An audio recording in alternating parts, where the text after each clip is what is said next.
John Edward Jones नामी ये शख्स नटी पट्टी केव के अंदर उल्टा फंस जाता है, जिसका सर नीचे और पैर ऊपर होता है।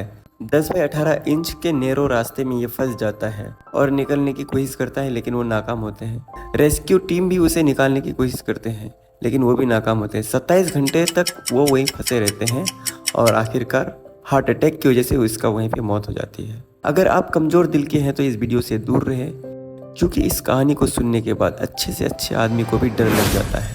ये कहानी है एक 26 साल नौजवान जॉन एडवर्ड जोन्स की, जो अपनी छुट्टियों में जॉब से घर आते हैं और वो अपनी छुट्टियों को कुछ खास बनाना चाहता है। इसलिए वो प्लान करते हैं अपने फैमिली के साथ कि वो पास ही में मौजूद नटी पट्टी केव को एक्सप्लोर करने जाएंगे। दोस्तों, यूटा के सॉल्ट लेक के करीब छोटी छोटी चट्टानें हैं, जिसमें ये हाइड्रोथर्मल नटी पट्टी नामी केव वाक़ा है। इस केव में जाने का सिर्फ 30 इंच का रास्ता है। ये केव अपने पतले और स्लिपरी रास्ते की वजह से बहुत फेमस है। हर साल कई केवर्स इस केव में आते हैं अपने हुनर आजमाने के लिए।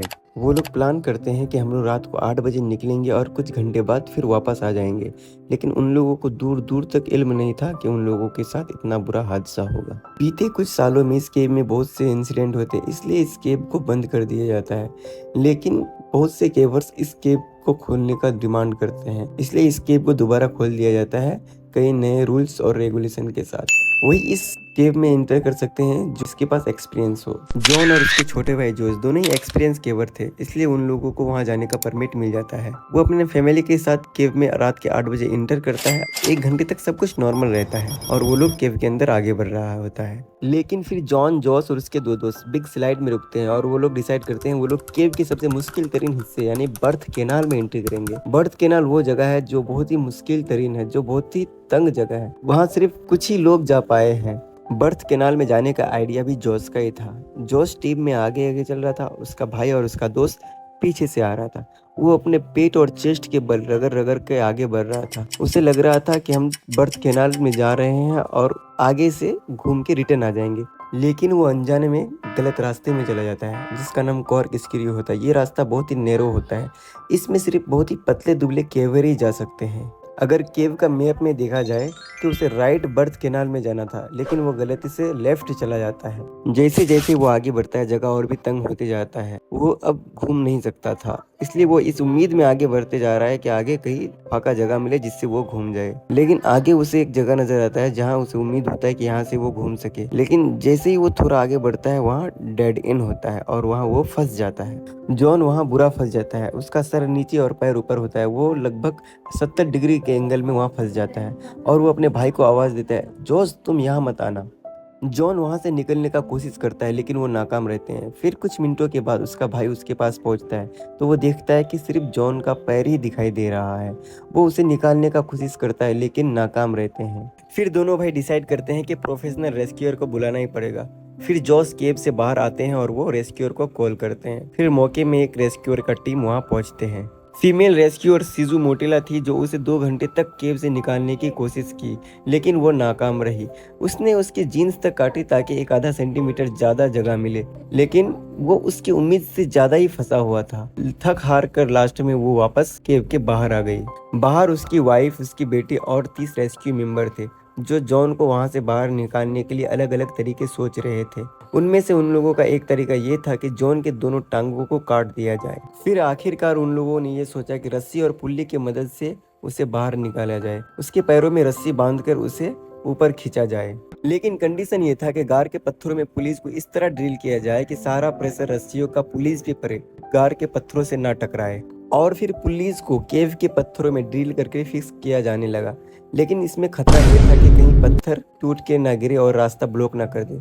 लेकिन इसके अलावा भी कोई रास्ता नहीं था। 700 फीट की गहराई में जहाँ ये काम करना बहुत मुश्किल था, टाइम कंज्यूमिंग था, और ऊपर से तंग रास्तों की वजह से यहाँ से एक साथ एक ही इंसान जा सकता था। अब केव के बाहर 100 से ज्यादा लोगों की भीड़ इकट्ठा हो गई थी, लेकिन वो लोग कुछ भी नहीं कर पा रहे थे। इसी सिचुएशन में रेस्क्यू टीम में मौजूद एक डॉक्टर ने इस मामले को और संगीन बना दिया, जब उसने कहा कि जॉन के पास सिर्फ 10 घंटा है, क्योंकि वो उल्टा फंसा हुआ है, उसका सर नीचे और पैर ऊपर है, इसलिए उसका ऑर्गन एक एक करके काम करना बंद कर देंगे।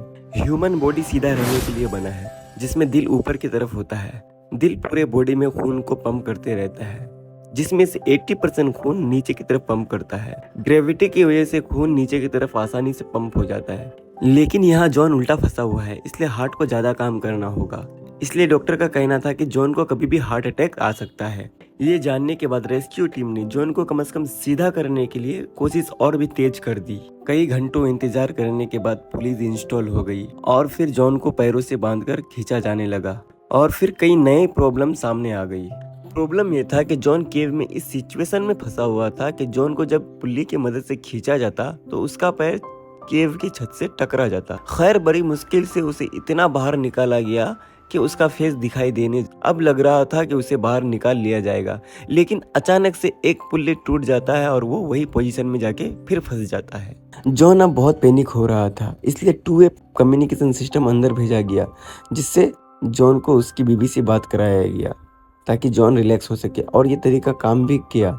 जॉन काफी रिलैक्स हुआ इसके बाद, और फिर 19 घंटा बाद जॉन को खींचने की तैयारी दोबारा हो चुका था। लेकिन ये काम बहुत सोच समझ कर करना था, क्योंकि हर खिंचाव पे जॉन के पैरों पे बहुत प्रेशर पड़ने वाला था।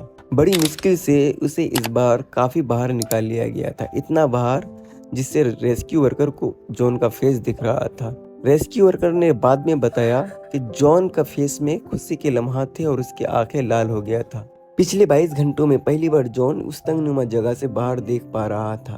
अब बस आखिरी एक पुल की जरूरत थी और जॉन पूरा बाहर हो जाता, लेकिन अचानक से झटके के साथ वो उसी जगह में जाके फंस जाता है।